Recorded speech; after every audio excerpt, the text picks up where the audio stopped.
माता की, इंकलाब। और वो नारा जिससे ये पिछले 10 साल से खौफ खाते हैं कि अगर देश के दिल में ये नारा बैठ गया है, हाँ, भ्रष्टाचार का एक ही काल, भ्रष्टाचार का एक ही काल। जेल से रिहा होने के बाद दिल्ली के पूर्व डिप्टी सीएम मनीष सिसोदिया ने आप कार्यकर्ताओं को किया संबोधित। मनीष सिसोदिया बोले, सुप्रीम कोर्ट ने तानाशाही को कुचला, केजरीवाल भी जेल से जल्द आएंगे बाहर, भगवान के घर में देर है, अंधेर नहीं। इसीलिए कहते हैं कि भगवान के घर पे देर है लेकिन अंधेर नहीं है।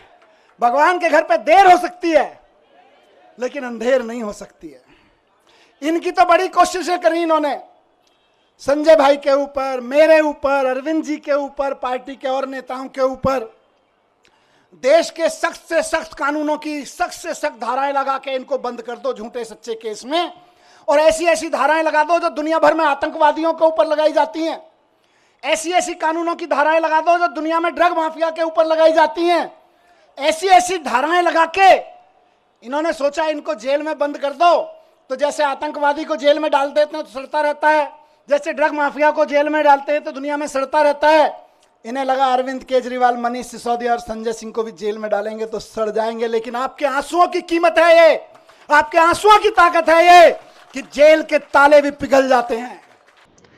मनीष सिसोदिया को दिल्ली शराब नीति केस को लेकर 26 फरवरी 2023 को सीबीआई ने और 9 मार्च 2023 को ईडी ने गिरफ्तार किया था। 17 महीने बाद शुक्रवार को सुप्रीम कोर्ट ने उन्हें दोनों मामलों में जमानत दी थी। शनिवार सुबह उन्होंने एक्स पर पत्नी के साथ चाय पीते हुए तस्वीर शेयर की। इसके बाद करीब 9 बजे कनॉट प्लेस हनुमान मंदिर पहुंचे। मंदिर में दर्शन के बाद सिसोदिया ने राजघाट पहुंचकर महात्मा गांधी को श्रद्धांजलि दी। इस दौरान उनके साथ आप सरकार के मंत्री भी मौजूद रहे। करीब 11 बजे सिसोदिया आप ऑफिस पहुंचे। दिल्ली के पूर्व डिप्टी सीएम मनीष सिसोदिया ने आप ऑफिस में कार्यकर्ताओं को संबोधित करते हुए कहा, भारतीय जनता पार्टी को अगर लगता है कि मनीष सिसोदिया को जेल भेजने के बाद वो दिल्ली की शिक्षा क्रांति को रोक के लगा देंगे तो वो गलती कर रहे हैं, वो भूल कर रहे हैं इस बात की। दिल्ली के हर गरीब आदमी को, और ये इलेक्शन का ऐलान कर रहा हूं, दिल्ली के हर गरीब आदमी को बेहतरीन शिक्षा देके उसको समाज की मुख्य धारा में लाने का सपना पूरा करने के लिए हम अपनी जान भी दे देंगे। तुम जेल की क्या बात करते हो यार? तानाशाही भारत छोड़ो। इस तानाशाही का शिकार हर आम आदमी हो रहा है। तानाशाही भारत छोड़ो की आवाज उठानी पड़ेगी गली गली में, मोहल्ले मोहल्ले में। और हम ये नहीं कह रहे तानाशाहो भारत छोड़ो, हम तानाशाहों के खिलाफ नहीं, हम तानाशाहों को भारत नहीं छुड़वाएंगे। हमने कई देशों में ये मॉडल देख लिए।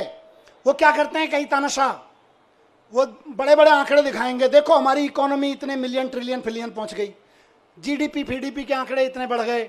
उसके बाद आंकड़े दिखाते दिखाते सारे विपक्ष के नेताओं को जेल में डाल देते हैं या उनको देश से बाहर भगा देते हैं, विपक्ष के कार्यकर्ताओं को जेल में ठेल देते हैं। और उसके बाद कहते हैं देखो हम तो चुनाव पे चुनाव जीतते जा रहे हैं, हमारी तो जीडीपी भी बढ़ रही है, हमारी तो ट्रिलियन बिलियन चल रहे हैं। लेकिन हकीकत क्या है?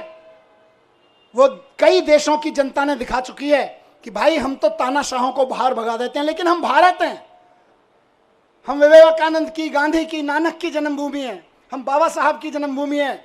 हमारे को जरूरत नहीं है किसी तानाशाह को बाहर भगाने की, हम तो तानाशाही को बाहर भगाएंगे। राजसत्ता टीवी पर आपको मिलती है देश दुनिया से जुड़ी एक से बढ़कर एक खबरें। आप भी जुड़िए, हमारे चैनल को सब्सक्राइब करिए और बेल आइकॉन दबाना मत भूलिएगा